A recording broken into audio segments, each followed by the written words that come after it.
اور سر ایک بڑی دردناک حدیث ہے ابو ذر غفاری کے بارے میں، وہ حاکم میں ہی ہے، المستدرک الحاکم میں۔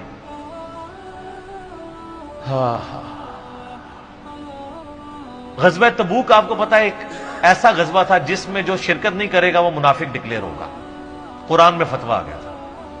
اس سے پہلے کبھی نفیر عام نہیں تھی، یہ پہلا اور آخری موقع تھا، کیونکہ رومن امپائر سے ٹکرانا تھا، سپر پاور تھی دنیا کی، 1.5 لاکھ کی فوج لے کے کیسرے روم بارڈر پہ آ گیا تھا عرب کے۔ تو نبی علیہ السلام نے اناؤنسمنٹ کی کہ بھئی اب سب نے جانا ہے، جو نہیں جائے گا منافق شمار ہوگا، الا یہ کہ کسی کے پاس ریسورسز نہ ہو، یا کوئی مریض ہو، یا کوئی عورت ہو، یا کوئی معذور ہو۔ منافقین آگے بہانے کر رہے تھے، کچھ سادہ لوگ مسلمان بھی اس کا حصہ بن گئے۔ بخاری مسلم میں 3 اصحاب کی توبہ کا واقعہ بھی موجود ہے، وہی میری ویڈیو ریکارڈڈ ہے۔ تو کعب بن مالک کی رضی اللہ تعالیٰ عنہ علیہ السلام، تو کچھ لوگ جو ہے وہ یعنی اپنے ان معاملات کی وجہ سے کچھ پیچھے بھی رہ گئے۔ تو المستدرک الحاکم میں آتا ہے کہ صحابہ کرام کہتے ہیں کہ ہم نبی علیہ السلام کے ساتھ سفر پہ نکلے نا جب، تو نبی علیہ السلام کو آگے کوئی بتاتا تھا، کہتا تھا یا رسول اللہ وہ جو فلاں بندہ تھا نا وہ بھی کوئی نہیں آیا، پیچھے رہ گئے۔ تو آپ علیہ السلام پرواہ نہیں کرتے تھے۔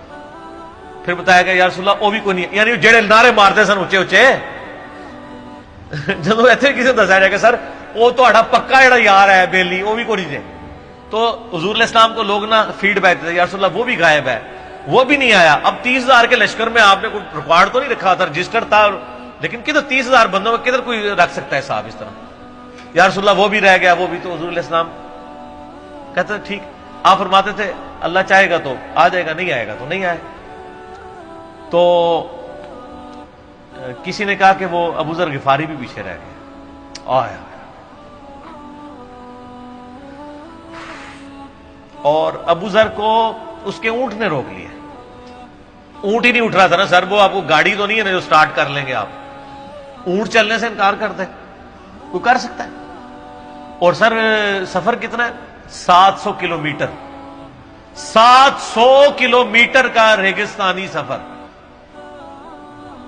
آج کے دور میں بھی کرنا مشکل ہے۔ سائیکل پہ نہیں آپ کر سکتے، پیدل تو آپ سوچ بھی نہیں سکتے، اونٹ کے بغیر کیسے ہو سکتا ہے؟ جس میں آپ کو اونٹ اس لیے بھی ضروری ہے کہ اس کے اوپر آپ نے سامان لادنا ہے،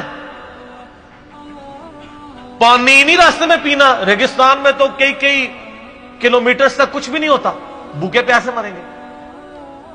پھر آپ قافلے سے بھی جدا ہیں۔ تو ابو ذر غفاری کوشش کرتے رہے کس طریقے اونٹ، اسی دوران قافلہ نکل گیا آگے، تو وہ اونٹ اٹھا ہی نہیں ہے۔ تو حضرت ابو ذر غفاری نے اپنا سامان اپنی پیٹھ پہ لاد لیا، پیدل چل پڑے ریگستانی سفر میں۔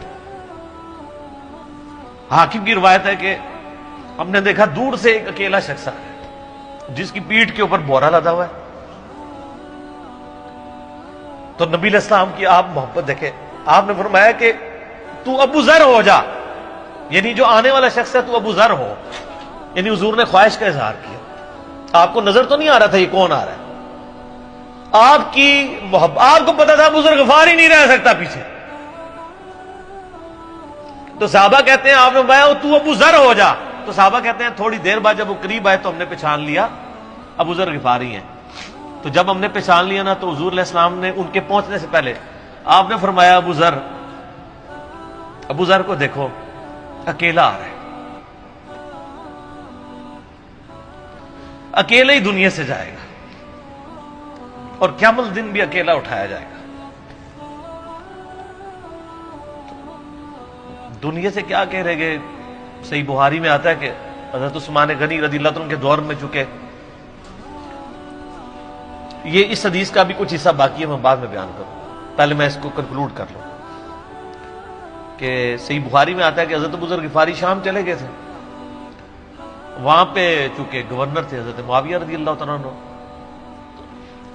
وہ قرآن کی وہ جو سورہ توبہ کی آیات ہے نا کہ جو لوگ سونا اور چاندی جوڑ کے رکھتے ہیں یہ گرم کر کے ان کی پیٹھوں پہ، ان کے ماتھے کے اوپر لگایا جائے گا قیامت والے دن۔ تو وہ یہ آیت پڑھا کرتے تھے اور حضرت معاویہ سے ان کا جھگڑا رہتا تھا کہ تم لوگ جو یہ مال جوڑ رہے ہو نا اور یہ اتنے خزانے تم لوگوں نے بنا لیے ہیں، یہ نبی علیہ السلام کی تعلیمات کے خلاف ہے۔ تو جب معاویہ کہتے تھے یہ تو اہل کتاب کے بارے میں آیات نازل ہوئی ہیں، تو وہ کہتے تھے نہیں، یہ سب کے بارے میں ہے۔ اب شرعی حکم یہ ہے کہ مال آپ جوڑ سکتے ہیں اگر آپ زکوٰۃ دے رہے ہیں، لیکن یہ پسندیدہ نہیں ہے، طریقہ نبوت یہ نہیں ہے۔ نبی علیہ السلام نہیں جوڑ سکتے تھے، پوری زندگی زکوٰۃ دینے کی نوبت نہیں آئی ہے، حالانکہ خمس ملتا تھا، خیرات کرتا تھا۔ ابو ذر غفاری کا جھگڑا یہ تھا کہ تم تو نبی کے اصحاب ہو، تم لوگوں کو یہ زیب ہی نہیں دیتا کہ تم لوگ اس طرح کے محلات میں رہو اور اس طرح مال جوڑو۔ تو اب چونکہ سینئر صحابی تھے، ان کو ہاتھ ڈالنا بھی آسان نہیں تھا، پھر نبی علیہ السلام نے فرمایا ہو کہ اس سے زیادہ سچا انسان ہی کوئی نہیں، تو حضرت معاویہ نے خط لکھا حضرت عثمان کو کہ جی اس بندے سے میری جان چھڑائے نا، اس کو آپ واپس بلائیں۔ حضرت معاویہ نے جب خط لکھا تو حضرت عثمان نے ان کو کہا تم مدینہ شریف واپس آ جاؤ۔ مدینہ شریف جب یہ واپس آئے تو صحیح بخاری میں آتا ہے کہ لوگوں کا جھمگٹا لگ گیا بزرگ غفاری کے گرد، لوگوں کو پتا تھا یہ تو بڑا یعنی زہد والا بندہ ہے۔ تو ابو ذر غفاری وہی حدیثیں سنایا کرتے تھے کہ حضور نے فرمایا یہ پہاڑ سونے کے برابر ہو تو میں خیرات کر دوں گا، جبکہ باقی صاحب کہتے تھے کہ مال جوڑنا جائز ہے اگر زکوٰۃ کوئی دیتا رہے۔ وہ یہ کہتے تھے کہ یار یہ تم لوگوں کو تو زیب نہیں نہ دیتا، یار تم لوگ تو یہ باتیں نہ کرو، تم لوگ نبی کی صحبت یافتہ ہو، تم لوگوں کو تو زہد ہونی چاہیے تم لوگوں کی زندگی میں۔ اب لوگوں کا ہجوم ان کے گرد لگ گیا اور پھر حضرت عثمان نے ان کو خلیفہ وقت تھے بلایا اور کہا کہ یار تو خود ہی مدینہ شریف چھوڑ کے یہاں سے چلا جا، تیری وجہ سے فتنہ کھڑا ہوا ہے۔ حضرت عثمان نے کہا میں نے تو نبی علیہ السلام سے سنا تھا کہ حکمرانوں کی اطاعت کرنا، صبر کر لینا۔ تو ایک زبدہ نامی کا ایک گاؤں تھا مدینہ شریف کے پاس، شہر سے ہٹ کے، تو وہ پھر وہاں پہ ہجرت کر گئے۔ آپ دیکھیں ریونج کیسا تھا، لوگ کتنے ڈرے ہوئے تھے کہ ابو ذر اپنی بوڑھا شخص 80-90 سال کا بابا اپنی ایک بڑھیا بیوی کو لے کے اس عمر میں شہر بدر ہو رہا ہے اکیلا۔ آج نہیں آپ سوچ سکتے کسی جگہ آپ اکیلے جا کے پڑاؤ کریں، کسی بیابان کے اندر، ریگستان کے اندر۔ اس زمانے میں آپ سوچ رہے، آج کل بھی آپ مدینہ شریف کے گرد چلے ہیں تو آپ وہاں نہیں ایک رات بھی نہیں گزار سکتے۔ تو کوئی شخص حضرت ابو ذر غفاری کو سی آف کرنے نہیں آیا سوائے حضرت علی کے، اور وہ بھی مدینے کی باؤنڈری تک آئے۔ ان کو پتا تھا ان کے سٹانس کے بارے میں، اور حضرت علی نے ان کو جب سی آف کیا تو کہا کہ میں چونکہ حکمران وقت کی اطاعت کا پابند ہوں، میں مدینے کی باؤنڈری سے باہر نہیں جاؤں گا، اگر مجھے کوئی اس طرح کا یعنی حکم کی اجازت مل جاتی تو میں تیرے ساتھ جاتا۔ ایران والوں نے حضرت علی علیہ السلام کے زندگی کے آخری 10 سال کے اوپر ایک فلم بنائی ہے، امام علی علیہ السلام۔ اس میں ابو ذر غفاری کے سارے واقعات انہوں نے فلمائے ہیں، دیکھنے والے جب مولا علی چھوڑنے آتے ہیں، پھر جو ان کی ڈیبیٹس ہوتی ہیں مدینہ شریف میں لوگوں کے ساتھ، وہ ساری انہوں نے ویڈیو میں فلما دی۔ پھر یہ چلے گئے وہاں پہ رہنا شروع ہو گئے۔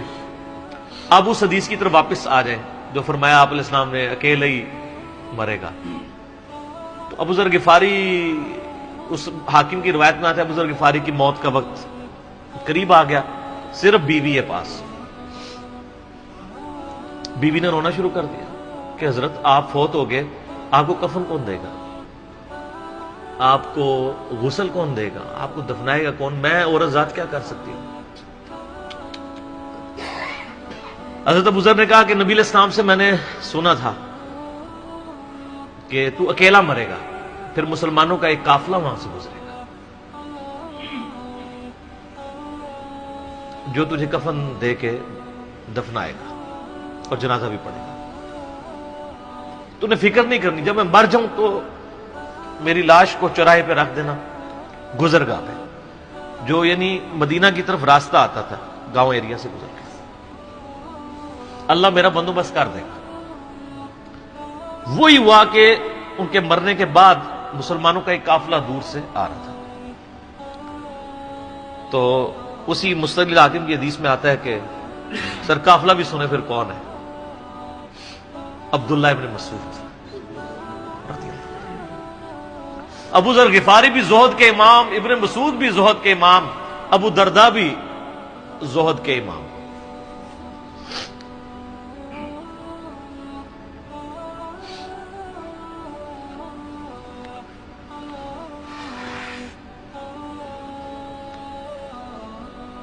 ابن مسعود رضی اللہ تعالیٰ عنہ جب وہاں پہ رکے، ان کو تو نہیں پتا تھا یہ کون ہے.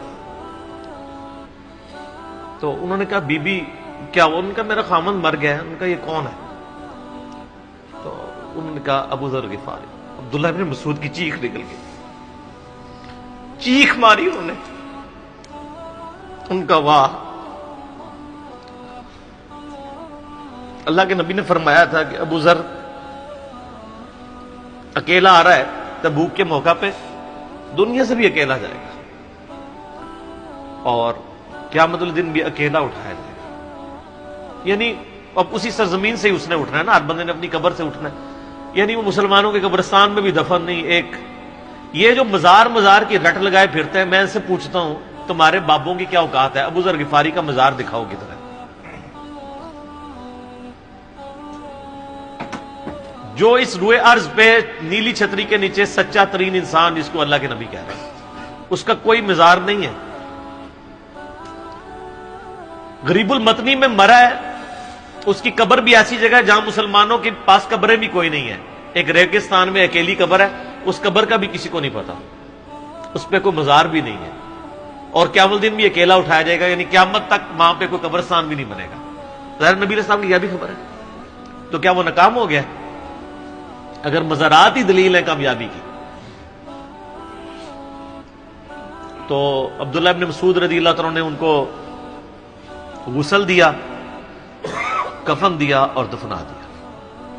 یہ پوری ڈیٹیلز آپ کو المستدل حاکم میں مل جائیں گی. تو ابو ذر غفاری ان چند شخصیات میں سے ہیں جن میں پوری امت کا اتفاق ہے ان کی نیکوکاری کے اوپر. شیعہ بھی ان کو بہت رسپیکٹ دیتے ہیں، اہل سنت بھی دیتے ہیں، صوفیاء کے ہاں بھی ان کو امام مانا جاتا ہے زہد کی وجہ سے. آپ تصوف کی جتنی کتابیں پڑھیں، چاہے امام غزالی کی ہوں، رسالہ قشیریہ پڑھیں اور لوگوں کو بھی پڑھنا شروع کریں، تو ابو ذر غفاری آپ کو زہد کے امام کے طور پہ ملیں گے کہ ان کی زندگی میں یعنی یہ زہد تھا کہ انہوں نے کس طرح کی زندگی گزاری ہے. سر لوگ مجمع میں مرتے ہیں، ان کو یاد کوئی نہیں کرتا. اور ابو ذر غفاری کو آج بھی دنیا یاد کر رہی ہے، ہم بھی یاد کر رہے ہیں رضی اللہ تعالیٰ عنہ علیہ السلام. اللہ تعالیٰ قیامت والے دن ہمیں ایسے نیکوکار لوگوں کا ساتھ نصیب فرمائے. آمین ثم آمین.